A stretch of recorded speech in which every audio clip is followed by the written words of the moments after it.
can't pour from an empty cup, and before you give love to anybody else, you have to truly love yourself. And I think the easiest way to love yourself as a man is to be proud of yourself. And to be proud of yourself, you have to decide who you want to be inside of the metaverse, inside of the matrix. You have to decide the character you want to be and try your best to achieve it. Why do you think people struggle with being proud of themselves? I think because they know they're failing. I think that most people failing in life know very well they're failing. And it doesn't matter what avatar you decide to absorb or who you decide to be.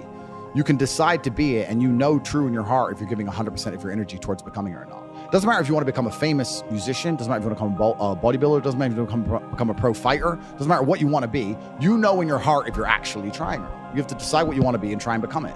And a lot of the people who are genuinely unhappy or miserable in their hearts know they're not trying that hard. Well, and I think they also focus on what everyone else is doing right or wrong, and then judging outward, and everyone's like focused on this outward reflection of like what that person has and versus what they don't have, and it's all just like this cycle of negativity.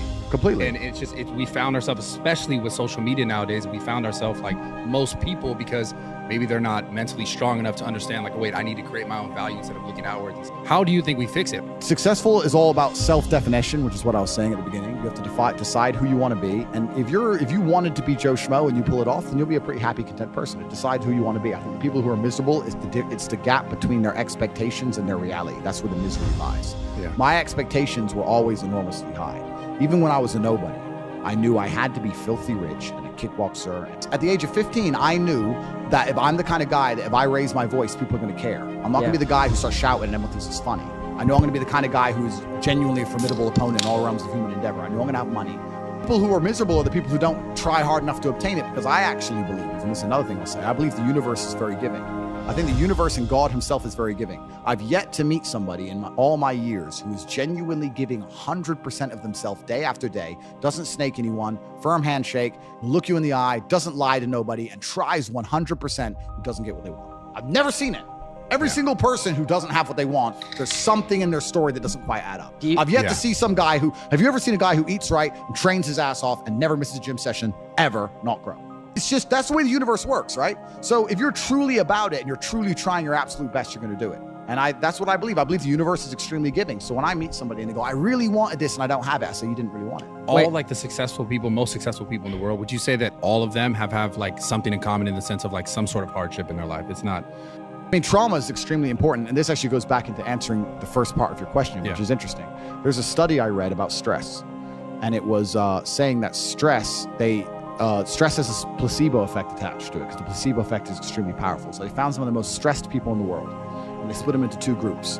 And they're all equally stressed. They all have a bunch of cortisol in their blood. People who believed that stress was bad for you and that stress can hurt you, and they believed those media articles, were dying earlier. They were having heart attacks and having stress-related illnesses.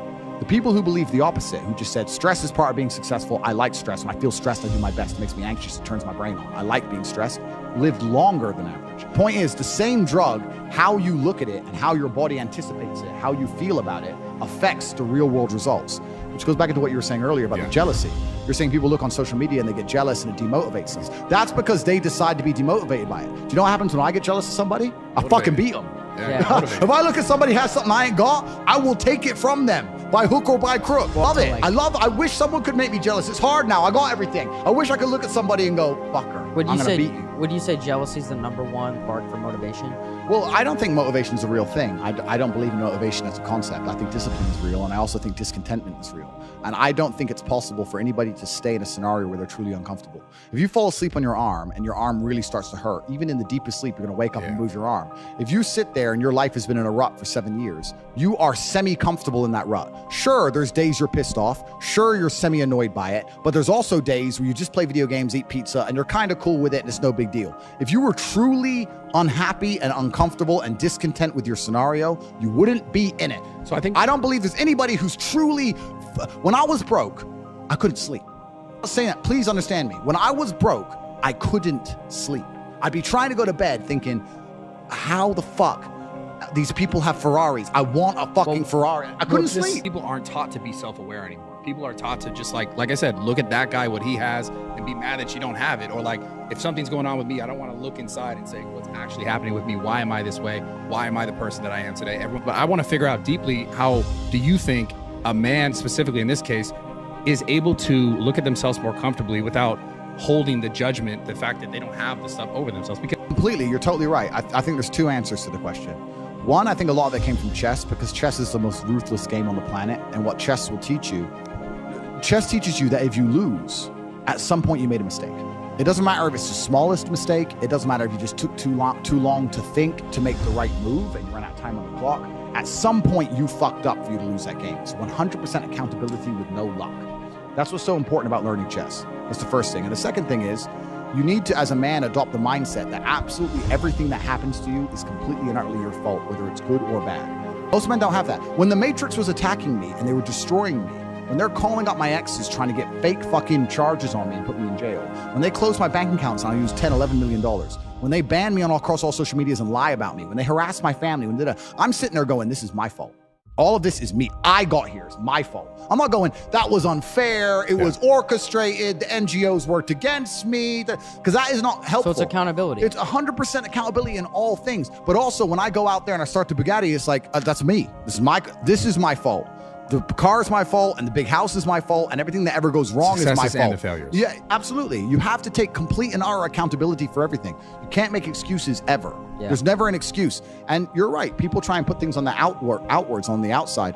It's interesting. I remember watching Forrest Gump about 5 years ago. I was on a plane. I can't remember where I was flying. And the beginning of Forrest Gump has a scene in it when he's sitting on the bench at the beginning. Think about Forrest Gump. He's sitting on the bench at the beginning, and there's a feather lands on him, and the movie begins. Yeah. What they're saying with that is Forrest is the feather, and life has just pushed him all over and put him in all these unusual scenarios. Life has directed him everywhere. Yeah. That's what it's saying. Sure. And if you're going to be the guy and you're going to allow life to happen to you, and you're not going to happen to life, then you're at mercy of the wind.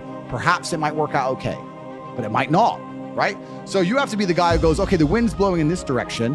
Fuck them. I'm doing this. You have to come to life. You can't let life come to you, because if you let life come to you, then you're going to be living inside of a matrix and a system which is designed not for you to live your best life. It's designed for you to comply. How do you think men can build more confidence in like deciding their life instead of just letting it be decided for them? Yeah, so they have to take absolute responsibility, which is the first thing. The second thing, they have to get competence, and competence is going to allow you to have confidence. You're not going to be good at shit if you're bad at shit. You have to be good at things. You're only going to be confident at things if you're good at things.